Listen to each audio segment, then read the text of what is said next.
I wanted to talk about something that's been stirring up a lot of noise lately, and that is the Zac Brown band Residency at the Sphere in Vegas. They just wrapped up a leg of shows, and they've been receiving a lot of backlash for what a lot of people are calling evil or satanic looking imagery. And it seems like whenever artists try to do something different, they get called out for it quite a bit. People are so quick to assume the worst in others, or that, they've went along and sold their soul, or they're not who, they once were. But honestly, we've seen this happen countless times before, and I'm sure it will happen again. It's like when people get worked up over Hardy selling a t-shirt that has, black metal looking lettering on it, kind of bordering the line of like, an evil type look, but I just know he's into it, so that's why he wanted to sell that shirt. Or even looking way back was when people used to protest Kiss concerts and get all bent out of shape about that. These people are performers, and they're using these elements to grab attention and to be entertaining. That's what they do, and that is what a good entertainer should do, not just stand up there and, just stand in front of the microphone and in front of an amp and that be it. There has to be more to a person. It's a show, and that's what people spend their money on to come see you. Have a reason to draw people in. Um, with that being said, though, there is a real reason, though, behind Zac Brown Band using this type of imagery. It comes off as kind of like a hellscape type thing. And it actually makes more sense if you know the context of it. So his new album and show is called Love and Fear, and it pretty much deals with all he went through growing up and how he became the person he is today. And he had never, told that story before. He's really peeling back the curtain of his life for the first time with this show and album, and being very vulnerable, and I respect that a lot. He grew up in a home with a mother that suffered from a mental illness, and he also had a, stepfather that was emotionally and physically abusive. So I can see how a situation like that would make someone feel as if they were in a living hell. So using visuals makes sense to express that type of experience. But the show isn't all doom and gloom. It's really about the complexities of life and how maybe you're in a dark place, but you can get to the light. You need the dark to see the light, as he says in one of his songs on the new album. But the whole thing I will say overall for the Sphere, though, is that I do have a couple of pet peeves with it. Although I think it is a cool looking production, and the videos I saw of the show looked really great, and I wish I could be there for that. It's definitely a different experience when people are there more for the visuals of what's happening on the screen than necessarily like whatever band may be playing at that time. And I think Paul Stanley actually said it perfectly. He felt that it looks like, a band is just playing on a post stamp. That's, what he said. And it's really not far off just because of the scale of the video screens in the Sphere. But I was surprised, though, to see that Zac Brown Band announced the Love and Fear tour, because from what I'd heard before with him being on previous podcasts, that the idea was that they mostly be playing in Vegas, for the next like year or two. And, most residencies kind of get extended beyond like the first leg. So it makes me wonder if it was a cost or ticket sales thing, just because I know it's very expensive to rent the Sphere, but also too, it makes me wonder if, they didn't move enough tickets. But, ultimately, I think, this is a great show to be brought on the road and, closer to a lot of people. And ultimately, I really respect Zach for sharing his story. And, I just wish that people would give others more of a chance to explain their art before jumping to conclusions. I also wanted to give a quick shout out. I was really glad to hear the news that Bobby Lee is finally getting his own comedy special. He signed a deal with Hulu, and I believe actually this weekend, as I record this, he is taping his special. But it's not going to be released till November, I've heard, so they have plenty of time to edit it, or if they have to, do any reshoots. But I'll be honest, I've never actually seen him perform stand-up live. I know he's been doing shows for years and working very hard at it. But I do know from hearing him on various podcasts that he's a really, really funny guy, very entertaining, very charismatic, and he just seems like a good dude and just a riot and just a, overall fun time to be around. I have caught him in different things he's been in acting wise. I've seen some of the movies he's been in, but it's been a long time coming for him, and it's just awesome to see that he's finally getting his very well deserved, chance to finally shine. So good for Bobby Lee. And I will definitely be checking that out when that drops. Hopefully November it still comes out. Whenever it comes out, I will be watching it because, I love Bobby Lee. So I will definitely be there when Bobby Lee's Hulu special comes out.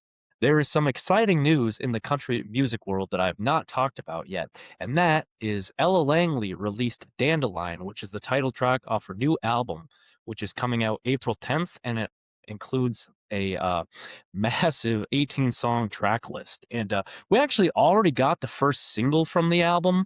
A few months back, we got Choosing Texas, and man, that's just blown the doors completely off. I mean, I already really liked pretty much most of the stuff she had out before that, but man, that really is just so catchy. And it's just still blowing up and still going. And I'm just really, really happy for her success. And, we got to really talk about Dandelion here, though. That's my main, point of this is about the album and about this new single coming out. I gotta say, Dandelion hooked me immediately from the first listen, and I've already listened to it like countless times since it's been out. And I think it's really cool because it seems very fitting and on brand for where she is in her career right now. Because the Dandelion represents, sort of a detox from her hungover era. And actually, I learned from doing some research for this video is that you can use dandelion tea to recover from a hangover.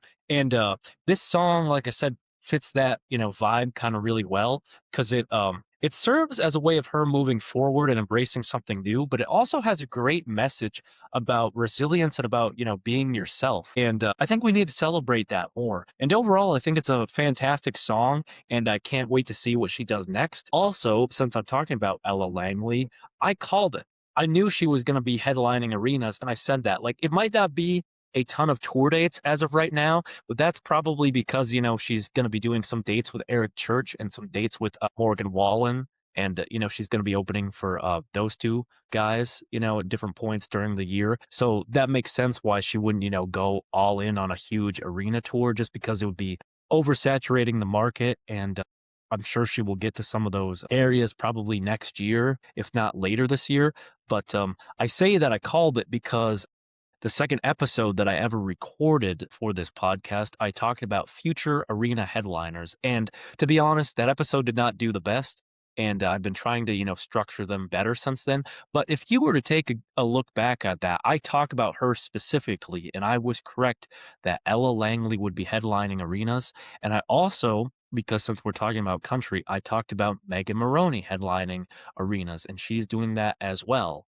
I'm really glad for both these women. I think they are massively talented, and I really, really love their music, and I think they're awesome, and I just want them to keep going and keep being successful. So I am on board for both of them, and I can't wait to see, what else they have in store for us.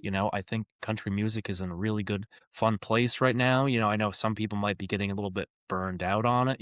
I've really been into this kind of for the last like 6 years. I kind of got on the wagon here. So really kind of before like the big bandwagon stuff kind of started going on, like, probably late 2022 or, really more 2023. It started blowing up even more in the whole Nashville stuff. I see it just as really good, songwriters and people just telling stories. And I just, fall into that. I mean, that's why I love, songs that tell a story. They just, offer you escape, and it's almost like you're just experiencing someone else's life. And kind of movies are like that too for me, towards like if it's a well-written story, movie or a TV show, or a stand-up bit, you're taken along for the ride, and that's what good artists do.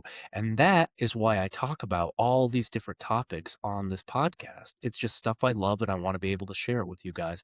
So moral of the story is very happy for Ella, very happy for Meghan, and looking forward to both of their albums coming out this year. And I think it's going to be great.